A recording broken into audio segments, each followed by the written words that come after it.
So, congratulations to the class of 2014. Yes. This is your own very glorious day.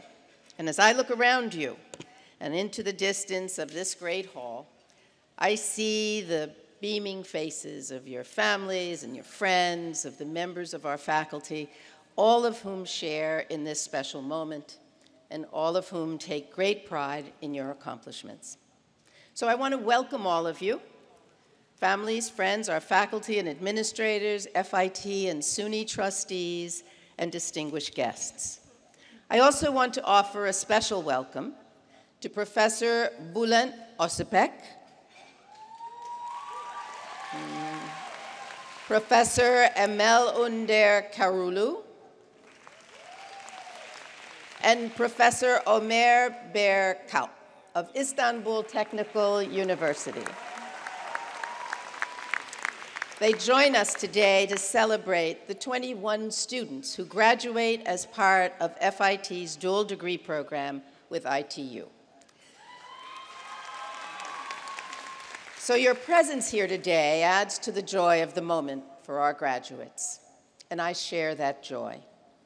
Each year, as we approach this occasion, I get to witness an exhilarating parade of events that celebrate your achievements. The award ceremonies, the exhibitions, the capstone presentations, our annual runway show. And at each event, I meet students who are eager to move on, eager to make their mark in the world. However, when students leave us, making their mark often translates into dreams not just of success, but of fame. After all, success and fame are deeply, perhaps even perversely intertwined in our celebrity-saturated culture. Everyone wants to be famous. Everyone wants to be a brand. And thanks to the magic of our smartphones, we broadcast every minute, every iota of our lives to the world. In fact, each of you came to FIT to explore and to learn how to apply your talents so that you could fulfill those dreams.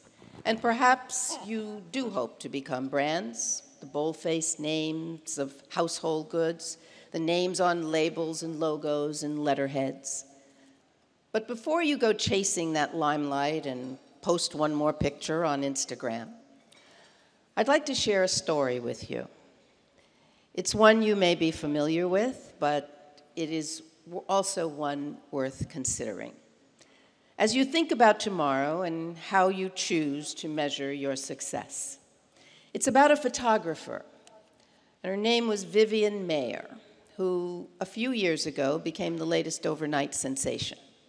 That she was no longer alive made her even more intriguing, and that she had worked not just in obscurity, but pretty much in secret, made her story even more sensational.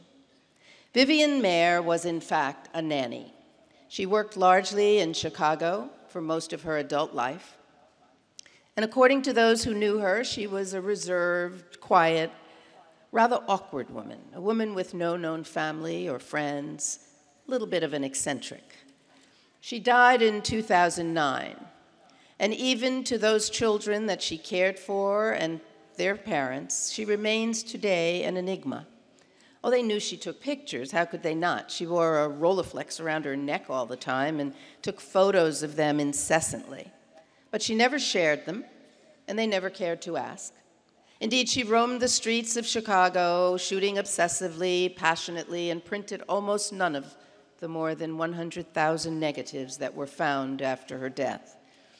Those negatives proved to be, as most critics agree, a treasure trove of images. Brilliant examples of mid-20th century street photography, tender, revelatory, often haunting images of children and women, the elderly, the indigent, self-portraits. Many critics place her in the highest ranks of American street photographers, and today her works are on display in galleries throughout the world. How she was discovered and how her negatives came to be printed and how the debate among curators about how she should be classified is really another story altogether, which if you care to learn about it, you can go on Google, or there's a recently released documentary about her. Why she printed almost none of her work and why she never shared, we apparently will never know. But this we do know. In today's world, where we share every single second of our most intimate lives, where we build our own websites to advertise our accomplishments, Vivian Maier seems hopelessly out of step. But hers is a story worthy of reflection, and one that offers many possible life lessons. And the one that resonates most for me comes from the award-winning actor Bradley Whitford, a man who knows something about the ephemeral nature of fame. In addressing a commencement audience some years ago, he gave this piece of advice to the graduates. Forget about fame.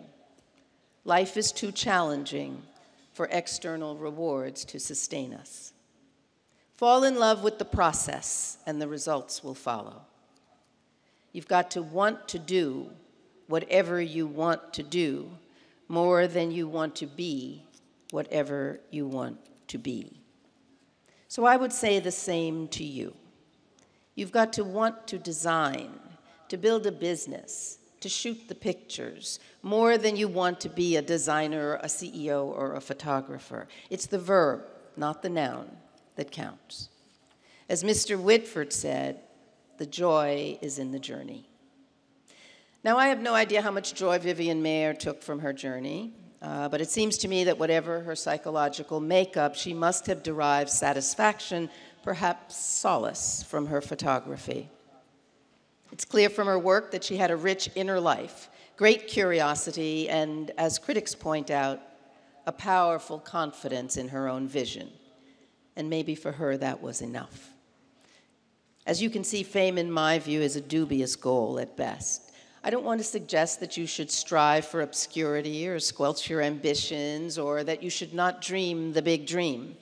However, as you go on your journey, I hope that you will fall in love with the process. Work hard, aim high. Life is full of surprises. Most likely your journey will take you in unexpected directions. And as it does, rejoice.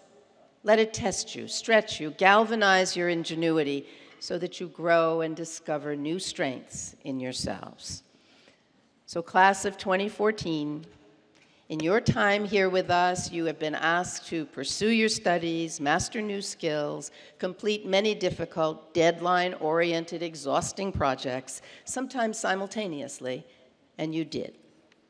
You did it lit by your own determination and creativity, and with these precious gifts, you really do now have the power to build and to discover and to succeed.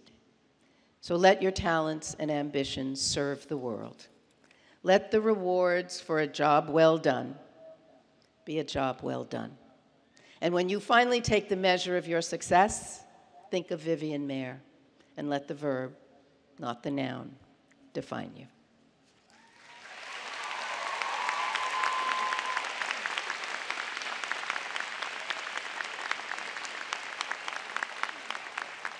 "2014 has been an incredible class.